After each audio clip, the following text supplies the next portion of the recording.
Okay, सो इस video में ताली के बचे हुए एपिसोड्स के बारे में बात करेंगे। अगर आपने प्रीवियस एपिसोड नहीं देखे हैं तो इस चैनल पे एक वीडियो पड़ी हुई है, ताली के ऊपर जाइए और उसे देख लीजिए, क्योंकि इस वीडियो में मैं प्रीवियस एपिसोड का कोई भी रिकैप नहीं दूंगा। तो अगर आपको स्टोरी से कनेक्टेड होना है तो इस वीडियो को देखने से पहले प्रीवियस एपिसोड के वीडियो को देखना ज़रूरी है। खैर, बात करते हैं एपिसोड नंबर 3 की, और इस एपिसोड का नाम है राही चल राह। यहाँ गौरी और अमांडा पुलिस थाने के बाहर ही बात कर रही होती हैं। यहाँ गौरी अपने सारे रिश्तों के अलावा एक और रिश्ते के बारे में बात करती है, और ये रिश्ता गौरी को मुंबई आने के बाद मिला, और ये कोई और नहीं, उसका सबसे अच्छा दोस्त नवीन है। नवीन रहने वाला मुंबई का ही है। वेशभूषा से वो एक आदमी दिखाई देता है, लेकिन वो असल में एक गे है। और नवीन एक सोशल वर्कर है। वो एक एनजीओ चलाता है जो कि लोगों को आने वाली बीमारियों और बाकी की चीज़ों को लेकर अवेयर करता है। इसी एनजीओ में कभी गौरी ने भी काम किया था।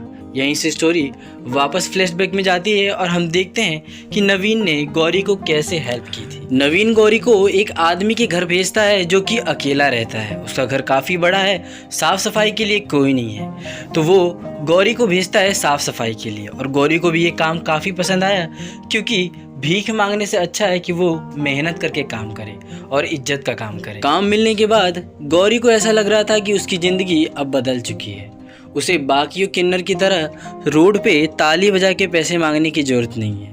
एक पल के लिए वो काफ़ी खुश हो गई थी, लेकिन रात होते ही वो भला आदमी अपनी सारी अच्छाई भूलकर गौरी को मोलेस्ट करने की कोशिश करता है। ये देखकर गौरी वहाँ से भाग जाती है और दूसरा काम करने के लिए तलाश करनी शुरू कर देती है। उसे दीवार पे दिखा एक पोस्टर दिखता है जिस पर वेटर की आवश्यकता होती है। गौरी उस जॉब के लिए जाती है, लेकिन उस जॉब के लिए भी लड़के चाहिए होते हैं, तो गौरी एक नकली मूंछ का इंतज़ाम करती है। नाउ गौरी फाइनली उस होटल में वेटर का काम करने लगती है। उसका काम भी काफ़ी अच्छा चल रहा होता है, और उसके अलावा वो सोशल वर्क भी कर रही होती है। यानी वो मुंबई के कुछ प्रोस्टिट्यूट से मिलती है और उन्हें एड्स जैसी खतरनाक बीमारी से रिलेटेड हर चीज़ बारे में बताती है, ताकि वो इससे बच कर रहें। इन्हीं बीच गौरी टाइम मिलने पर पढ़ाई भी करती रहती है, लेकिन उधर वेटर का काम उसे इतना नहीं जम रहा था, क्योंकि वहाँ एक लेडीज़ होती है जो कि गौरी के ऊपर नज़र रख रही होती है। यानी गौरी को वो लड़का समझ रही होती है और उसे पसंद करती है, और उसका छूना गौरी को बर्दाश्त नहीं होता था। नाउ धीरे धीरे गौरी की ज़िंदगी ऐसे ही चलती रही। इधर एनजीओ का काम करते करते एक दिन उसकी मुलाकात हुई नरगिस से। नरगिस भी एक किन्नर ही है। उसे देखने के बाद गौरी को उसके अंदर अपनी दोस्त जैसी फीलिंग आई, इसलिए वो उन सभी को एक पोस्टर बांट रही थी, क्योंकि राही नाम का जो फाउंडेशन चल रहा है वो जल्दी कोई प्रोग्राम ऑर्गेनाइज करने वाले हैं, जिसके लिए इन सब की ज़रूरत है। नाउ नेक्स्ट डे वो प्रोग्राम चालू हो जाता है, जहां हम देखते हैं कि नॉर्मल पीपल और किन्नर और बाकी के प्रोस्टिट्यूट को भी बुलाया जाता है। यहाँ नरगिस अपने ही अंदाज में आती रहती है। वो पान खा रही होती है और मदमस्त हुई रहती है। उसे दिखाई नहीं देता है और रास्ते में ही थूक देती है। ये थूक एक नॉर्मल लेडी के ऊपर जाता है, जो कि उसे काफ़ी बुरा लगता है। नाउ ये सब उस प्रोग्राम में बैठे होते हैं। यहाँ बात हो रही होती है इक्वालिटी की, जस्टिस की और बाकी सारी चीज़ों की। और इसी बात को आगे बढ़ाने के लिए नवीन दोनों तरफ से एक एक वॉलंटियर चाहता है। यानी वो नॉर्मल पीपल में से एक लेडी को खड़ा करता है और एक प्रोस्टिट्यूट और किन्नर की तरफ से। यहाँ नॉर्मल में से वही लेडी खड़ी होती है जिसके कपड़े पे नरगिस ने पान थूका था। यहाँ वो लड़ जाती है और उन सभी को बोलती है कि ये लोग कभी नहीं सुधर सकते हैं, चाहे इन्हें एजुकेशन दे दो, जस्टिस दे दो, इक्वालिटी दे दो या कुछ भी हो जाए, लेकिन इनकी आदत ऐसी की ऐसी ही रहेगी। चोरी करना, स्मगलिंग करना, ये सब इनके अंदर भरा हुआ है। ये बातें सुनकर नरगिस को काफ़ी गुस्सा आता है।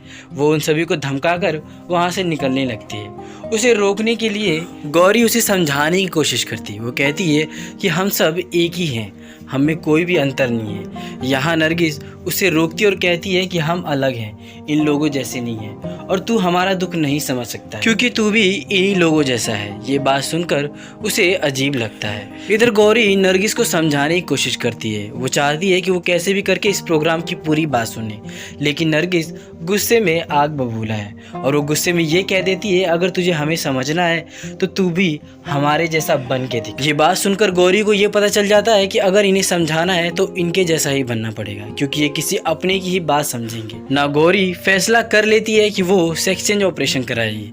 नेक्स्ट डे वो हॉस्पिटल के चक्कर काटना शुरू कर देती है। फाइनली धीरे धीरे कर उसका सेक्स चेंज ऑपरेशन भी हो जाता है। वो अकेले ये सारी चीज़ें फेस कर रही होती है, क्योंकि उसका कोई भी नहीं है। ऑपरेशन होने के बाद गौरी सीधा नरगिस के घर आती है। नरगिस उसे इस हालत में देख के समझ जाती है और वो इमोशनल हो जाती है ना। फाइनली दोनों दोस्त बन जाती हैं और धीरे धीरे कर गौरी पूरी तरीके से एक औरत में ट्रांसफॉर्म हो जाती है। और यहीं पे ये एपिसोड एंड हो जाता है। एपिसोड नंबर 4 की शुरुआत होती है और इस एपिसोड का नाम है गौरी आ गई। उधर गौरी के पिता को ये पता चलता है कि गौरी यानी गणेश ने सेक्स चेंज ऑपरेशन कराया है, तो वो टूट जाते हैं। वो डिसाइड कर लेते हैं कि अब उनका बेटा उनके लिए मर चुका है। इधर गौरी की कम्युनिटी उसका स्वागत कर रही है, उधर उसके पिता उसके पिंडदान कर रहे होते हैं, यानी उसका अंतिम संस्कार, क्योंकि वो उनके लिए अब मर चुका है। इधर गौरी की शादी उनके देवता से कराई जाती है। ये सभी काफ़ी खुश हो रहे होते हैं। तभी इन लोगों को एक कॉल आता है और ये निकल जाते हैं कहीं दूसरी तरफ। यहाँ हम देखते हैं ये लोग पहुँचते हैं एक पुलिस थाने, जहाँ इनके एक ग्रुप के एक किन्नर को पकड़कर पुलिस ने बांध रखा है और उसे काफ़ी मारा भी है। ये देखकर वो सभी काफ़ी हताश हो जाते हैं। यहाँ गौरी पुलिस से रिक्वेस्ट करती है कि वो उसे छोड़ दें, लेकिन पुलिस उन्हें बाहर रहने के लिए कहता है। गौरी पहले तो ये कहती है कि इसकी गलती हो गई, इसे माफ़ कर दो, इसे जाने दो, लेकिन पुलिस का रौब देखकर वो अपने रूप में आ जाती है। वो सीधे कहती है कि मेरा लॉयर आने वाला है, और वो एक रिपोर्टर को भी जानती है जिसका नाम लेती है, तो वो पुलिस वाला डर जाता है। वो बताती है ये दोनों आएंगे और फिर तुम्हारी फ़ोटो अखबार में छपेगी। ये सारी चीज़ें पुलिस सुन रहा होता है। उसे लगता है कि वो उसे सिर्फ डरा रही है। ये सब सुन के वो उसे धमकाता है, लेकिन गौरी अब पूरा आपा खो चुकी है। वो अपनी आवाज़ को बुलंद करती है और उस पुलिस वाले को डराती है। इसके साथ साथ उसके साथी भी इसे साथ देते हैं। वो सभी ताली बजाने लगते हैं, जिससे पुलिस वहीं डर जाती है और उसे कह देती है कि उसे यहाँ से लेके जाओ। गौरी उसे अपने साथ लेके जाती है और उसे पूछती है कि ये सब कैसे हुआ। तो वो बताती है कि उसने 2 दिन से सिर्फ पानी पिया है, भूख लगी थी, इसलिए पैसे कमाने के लिए उसने 2 ट्रक वालों के साथ सोई, लेकिन उसे सिर्फ 50 रुपये मिला। जब वो वहाँ से निकल रही थी तभी पुलिस ने रेड मार दी। औरतों को औरतें ले गईं और मर्दों को मर्द ले गए छुड़ाकर, और उसे कोई नहीं ले गया। इस वजह से उसे पुलिस ने बहुत मारा। उसकी ये बात सुनकर गौरी काफ़ी दुखी होती है। नाउ फाइनली वो सीन आ जाता है जब गौरी को माँ बोला जाता है। गौरी ने उसकी जान बचाई ये जानकर वो काफ़ी खुश है, इसलिए इस प्रेम भाव से उसने गौरी को माँ का दर्जा दिया है। गौरी भी ये सुनकर काफ़ी खुश हुई। वो उसे खुश होकर अपने बच्चे की तरह अपने घर ले जाती है। इधर कुछ दिनों बाद एक प्रोस्टिट्यूट मर जाती है, जिसकी 3-4 साल की एक लड़की भी थी। अब इस लड़की को हथियाने के लिए उस प्रोस्टिट्यूट का धंधा चलाने वाली एक औरत और दलाल का काम करने वाला एक आदमी दोनों लगे हुए हैं। वो दोनों चाहते हैं कि वो लड़की उसके हाथ लग जाए ताकि वो उसके सहारे अब कमाए। वो दोनों बोलते हैं कि इस औरत के ऊपर इनका इतना इतना कर्ज है।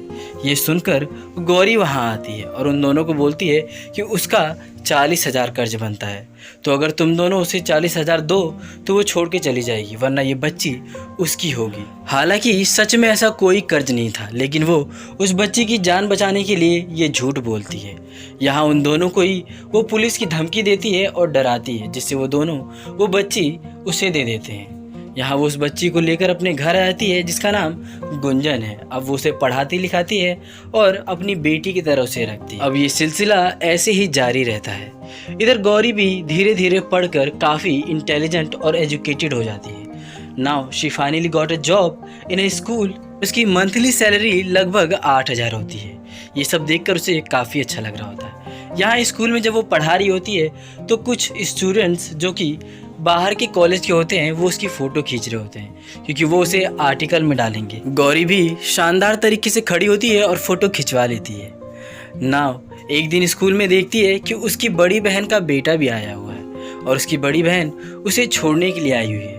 यहाँ उसे देखकर वो पहचान जाती है। वो दोनों बात करती हैं, लेकिन उसकी बड़ी बहन अभी भी गौरी को उस तरीके से एक्सेप्ट नहीं कर पा रही है, तो वो उसे दूर दूर ही रहकर बात करती है, लेकिन वो वादा करती है कि वो आगे भी उसका साथ देती रहेगी। नाउ नेक्स्ट डे अखबार में फ्रंट पेज पे आ जाती है गौरी की फ़ोटो। ये देखकर उसकी फ्रेंड नरगिस काफ़ी खुश होती है। वो सभी को वो अखबार दिखाती है। उधर हम देखते हैं एक विलन, यानी जो कि उन्हीं की कम्युनिटी का है, जो कि सभी का बॉस है। यहाँ उसका एक चेला उसकी उस अखबार की फ़ोटो को उसे दिखाता है। यहाँ हमें पता चलता है कि ये गौरी से काफ़ी ज़्यादा ईर्ष्या करती है। यहाँ वो उस अखबार के फ़ोटो को जला देती है और यहीं पे ये एपिसोड नंबर 4 ख़त्म हो जाता है। सो आपको ये दोनों एपिसोड की स्टोरी कैसी लगी और मेरा एक्सप्लेनेशन कैसा लगा, प्लीज़ कमेंट करके बताएं। वीडियो को लाइक करें, चैनल को सब्सक्राइब करें।